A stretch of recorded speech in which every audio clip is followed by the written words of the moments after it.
পুরো বিশ্বে যত সনাতনী নাগরিকরা আছেন তাদেরকে আমার প্রণাম এবং নমস্কার। ভাই বোনরা, আমি বলছিলাম কালকে পশ্চিমবাংলার সিএম শুভেন্দুদা ঘর থেকে বার হলেন, আর বার হয়ে চলে গেলেন তারকেশ্বর ধামের জন্য। বাবা তারকেশ্বর ভোলাদেবকে পূজা অর্চনা করার জন্য এবং ওনাকে প্রণাম করার জন্য। ওখানে উনি গিয়ে 8 ঘন্টা বাবা তারকনাথ মহাদেবের পূজা অর্চনা করলেন এবং নিয়ম মতো সব কিছু কাজকর্ম করলেন এবং তারপরে বাইরে এসে বললেন কি তারকেশ্বর ধামের জন্য আমাকে অনেক কাজ করার আছে। পশ্চিমবাংলার মধ্যে অনেক পবিত্র মহাদেবের স্থান এটাকে আমি অনেক ভালোভাবে সাজাবো, যাতে পুরো পৃথিবীর বাঙালি বিহারি যাবতীয় সনাতনীরা এখানে আসেন এবং বাবার পুজো দিতে পারেন। তারপর উনি বাইরে এলেন, আর বাইরে আসার পর উনি বললেন কি সব থেকে আগে তো এই কালারটা চেঞ্জ করতে হবে।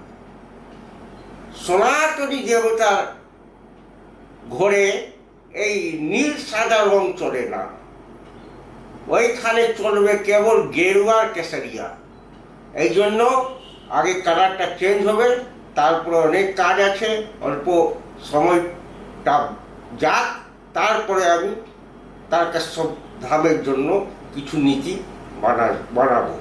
এই বলেই উনি ওখান থেকে চলে এলেন নবান্নের জন্য।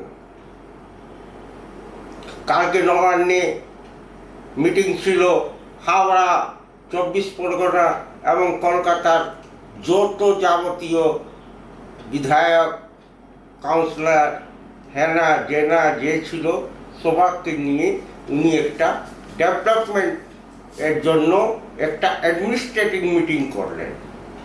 আর তার মাঝেই দেখুন 2টা বাজতেই স্পিকার মহোদয়ের কাছে 58 জন এমএলএ পৌঁছে গেল এবং তার নেতা ছিল সত্যব্রত ব্যানার্জি। সত্যব্রত ব্যানার্জি 58 বিধায়ককে স্পিকারের সামনে দাঁড় করিয়ে দিলেন আর সিগনেচার করে উনাকে দিয়ে দিলেন কি আমরা অরিজিনাল টিএমসির নেতা, আমরা অরিজিনাল টিএমসির লোক। ও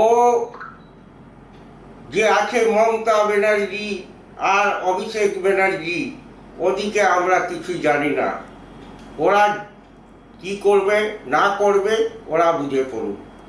80-র মধ্যে 52 জন হলেই 2/3 মেজরিটি হয়ে যাচ্ছে, আর উনার সঙ্গে ছিল 58, আর 2 জনের কনসেন্ট ছিল, কিন্তু উনারা আসতে পারেননি, কিন্তু কনসেন্ট ছিল। তার মানে 60 জন। 60 জন যথেষ্ট। 2/3 মেজরিটি যার কাছে থাকে তাকেই স্পিকার, সংবিধানের নিয়ম অনুযায়ী উনাকেই পার্টি দেওয়া হয়, পার্টি মানা যায় এবং টিএমসি পার্টি উনাদিকেই মানা যাবে এবং ওর নেতা হয়ে এখন দাঁড়িয়েছে সর্বসাথী ব্যানার্জি। আর তারপরে উনাকে যখন সুধানো অভিষেকের নিয়ে কোনো প্রেস, তখন উনি বললেন যে নিজের কনস্টিটিউয়েন্সিতে কুকুরের মতো মার খায়, ও আবার নেতা হবে? তো কুকুরের মতো ডিমে, চটিতে, জুতায় মার খেয়েছে নিজের কনস্টিটিউয়েন্সিকে, যেখান থেকে ও নেতা বটে, তবে একবার কি ভ্যালু থাকে? এই জন্য ওইসবকে আমি কোনো অভিষেককে জানি না। আমরা নিজের গ্রুপ, আমরা টিএমসি গ্রুপ। আর তারপরে উনি চলে এলেন শুভেন্দুদার রাখা অ্যাডমিনিস্ট্রেশন মিটিংয়ে, আর 24 জন টিএমসি এমএলএ সেই মিটিংয়ে অলরেডি ছিলেন আজ সকাল সকাল ফিরহাদ হাকিমও ইস্তিফা দিয়ে। এই বলেই আমি এই ভিডিও আজকে এখানেই শেষ করছি এবং আপনাদের থেকে অনুরোধ করছি কি বেশি বেশি আমার ভিডিও সাবস্ক্রাইব করুন, লাইক করুন, শেয়ার করুন এবং ফলো করুন। ভারত মাতা কি জয়, বন্দে মাতরম, জয় শ্রী রাম।